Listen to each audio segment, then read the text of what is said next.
जय हिंद दोस्तों, मैं हूं जितेंद्र दीक्षित। 4 पीएम महाराष्ट्र में आपका स्वागत है। दोस्तों, भले ही लोकसभा चुनाव की तारीखों का अब तक ऐलान ना हुआ हो, लेकिन चुनावी काउंटडाउन शुरू हो चुका है और इसी के साथ साथ तमाम राजनीतिक दलों की तैयारियां भी शुरू हो गई हैं। जो राजनीतिक दल गठबंधन करके चुनाव लड़ने जा रहे हैं, उनमें गठबंधन के घटक दलों की बैठक भी शुरू हो चुकी है।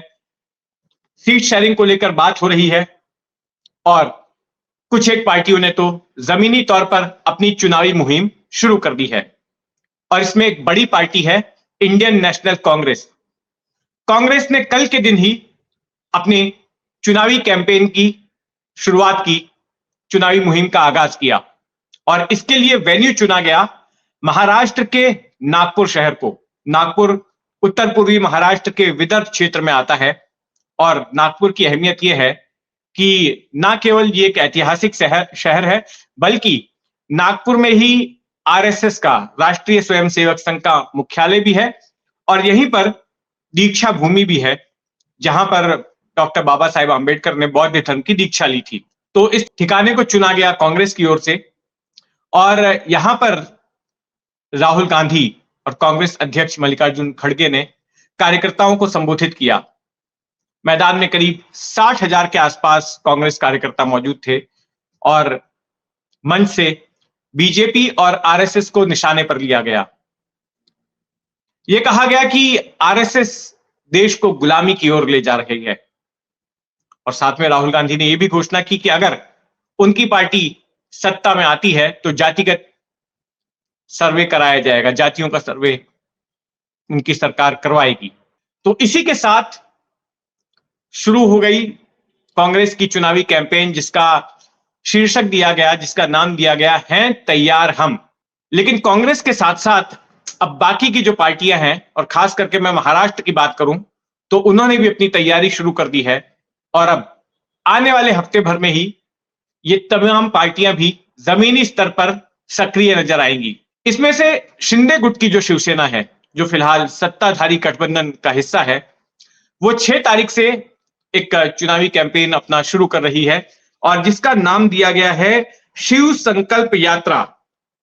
तो ये जो शिव संकल्प यात्रा है, इसके तहत 9 दिनों में 16 रैलियां एकनाथ शिंदे करने वाले हैं और ये जो 16 रैलियां होंगी, ये उन 16 लोकसभा सीटों की होंगी जो कि साल 2019 में अविभाजित शिवसेना ने जीती थी। तो अब जब चुनाव होगा, जब सीटों का बंटवारा होगा, तो एकनाथ शिंदे को उम्मीद है कि वही सीटें इनको मिलने वाली हैं जहां पर ये अपने उम्मीदवार उतारेंगे और इसलिए उन्हीं सीटों पर अभी से इन्होंने काम करना शुरू कर दिया है। तो एक एक करके 2 चरणों में ये शिव संकल्प यात्रा होगी, जिसमें इन इलाकों का दौरा करेंगे और फिर यहां पर सभाएं लेंगे, रैलियां करेंगे। इसके साथ जो महाराष्ट्र की सबसे बड़ी पार्टी है बीजेपी, वो भी 12 तारीख से अपनी चुनावी मुहिम का आगाज करने जा रही है और इसके लिए ठिकाना निश्चित किया गया है पश्चिम महाराष्ट्र का नासिक।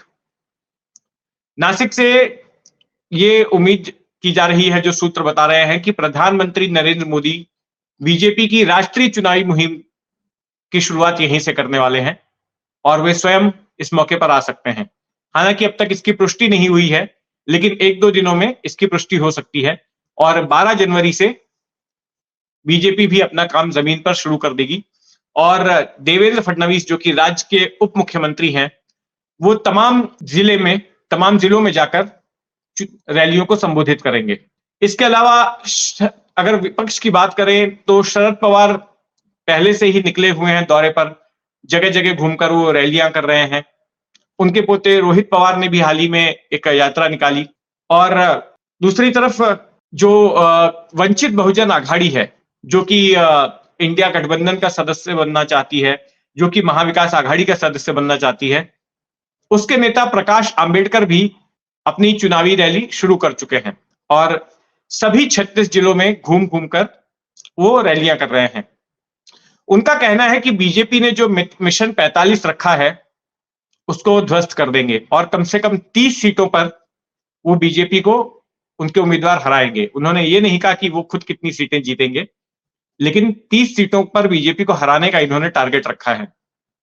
अच्छा, ये वही वंचित बहुजन आघाड़ी है जो कि साल 2019 में ओवैसी बंधुओं की पार्टी ऑल इंडिया मजलिस इत्तेहादुल मुसलमीन के साथ जिसने गठबंधन किया था और जिसकी वजह से कांग्रेस एनसीपी गठबंधन को काफी नुकसान झेलना पड़ा था।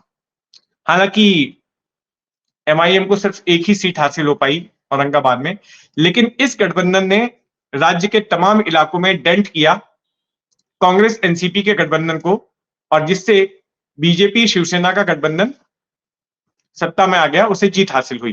तो ये फिलहाल का सिनेरियो है। एक नजर डाल लेते हैं कि साल 2019 में क्या हुआ था लोकसभा चुनाव के दौरान और महाराष्ट्र की वर्तमान चुनावी परिस्थिति क्या है। देखिए, महाराष्ट्र में कुल 48 लोकसभा की सीटें हैं। देश में उत्तर प्रदेश के बाद सबसे ज्यादा लोकसभा सांसद भेजने वाला राज्य महाराष्ट्र है। 2019 में 48 में से 41 सीटें शिवसेना बीजेपी गठबंधन को मिली थी और उन 41 सीटों में से भी 23 सीटें बीजेपी के हिस्से में आई थी, 18 सीटें शिवसेना के हिस्से में आई। जो 5 सीटें हैं वो एनसीपी को मिली, एक सीट कांग्रेस को मिली, लेकिन जो कांग्रेस के सांसद चुनकर आए थे उनका इसी साल मई में निधन हो गया।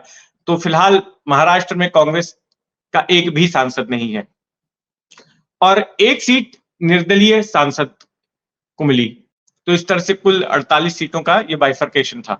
अब जो आने वाले चुनाव होने वाले हैं वो दो गठबंधनों के बीच होने वाले हैं, उनका टकराव होगा। एक तरफ होगी महाविकास आघाड़ी जिसमें कि कांग्रेस है, उद्धव ठाकरे वाली शिवसेना है और शरद पवार वाली एनसीपी है। तो दूसरी तरफ महायुति है, सत्ताधारी गठबंधन जिसमें एकनाथ शिंदे वाली शिवसेना है, बीजेपी है और अजीत पवार वाली एनसीपी है। तो ये महायुति और महाविकास आघाड़ी की भी सभाएं होने वाली हैं। एक बार जब सीट शेयरिंग का प्लान फाइनल हो जाएगा दोनों ही गठबंधनों का, तो उसके बाद ये संयुक्त सभाएं भी होंगी। लेकिन उससे पहले ये तमाम पार्टियां व्यक्तिगत तौर पर इंडिविजुअली अपनी अपनी सभाएं ले रही हैं और चुनावी मुहिम की एक तरह से इन्होंने शुरुआत कर दी है।